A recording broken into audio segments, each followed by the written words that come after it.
Today's episode is not brought to you by iFixit.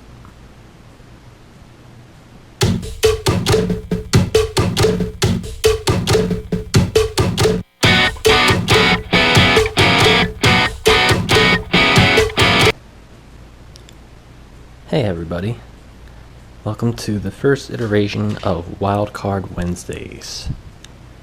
Today we have a nice little comparison video.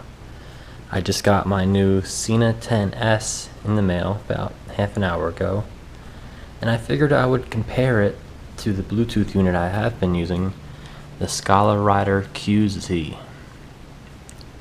I've been using the Scala Rider for the past about 6 months, and I've gotten to know it pretty well. I've not used the 10S yet, so we're not going to do a full product review on usability, but I figured I would at least go over the aesthetic factors and a little bit of the actual hands-on things that we might see with both products.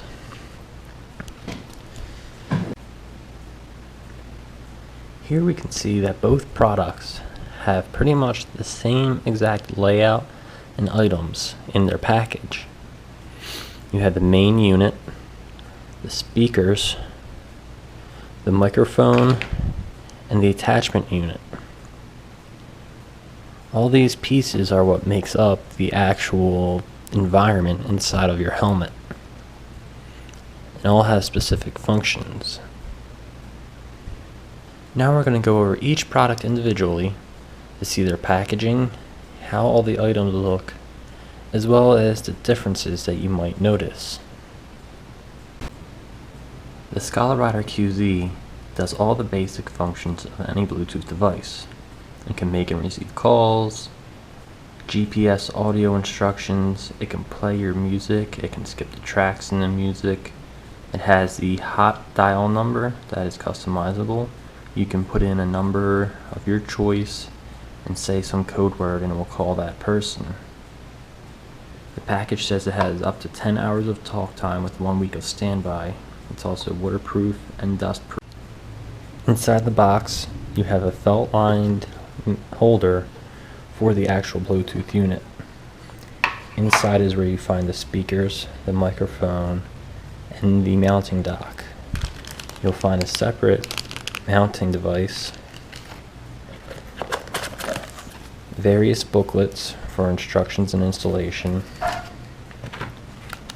another set of speaker housing, a tool to help you install the device, and an alcohol prep pad for the various surfaces that you might have to attach a Velcro sticky. Initial installation of the device was pretty easy. You take your mounting solution, this piece goes on the outside, and this piece clamps in between the outside and the inside of the helmet. You use the tool to tighten down these nuts, and it keeps it secure to the outside of the helmet. You then route the microphone to the front, the speakers to their speaker pockets. You charge the Bluetooth device, and then it just slides right on and locks in. On the Sena route, we have the nice sleeve, very shiny and reflective. A nice box. First comes up with the storage solution for the Bluetooth device, the mounting, the microphone, and the speakers. Inside we have 2 different little compartments that both flip up and out of the way. We have another small microphone, booklets for a quick start and installation, various pads and speaker covers, charging cable, foam inserts, and a car charger, as well as an audio jack male-to-male cord, more mounting, and some extras.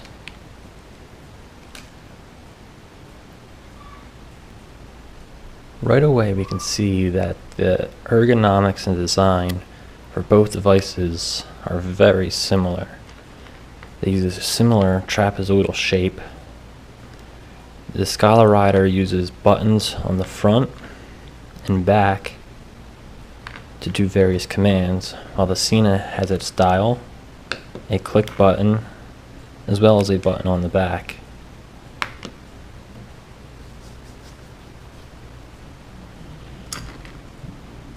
The mounts differ a bit. The Sena looks to be a lot bigger than the Scala mount, but both have a similar clamp design with these little bolts. On to pricing.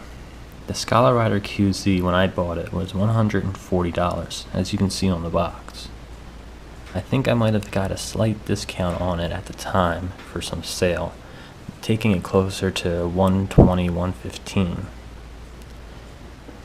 The Sena 10S on Amazon goes for around $175 with free shipping on Amazon Prime.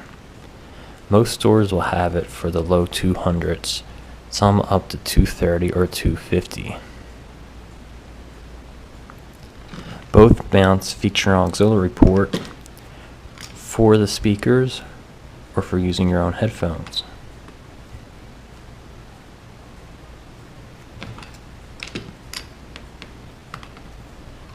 Both mounts feel like they weigh about the same, and the only difference is the Scala Rider mount has the microphone built into it. I don't believe you're able to take that off. I pulled on it a bit and didn't feel like it should come out, where the Sena microphone attaches via this cable.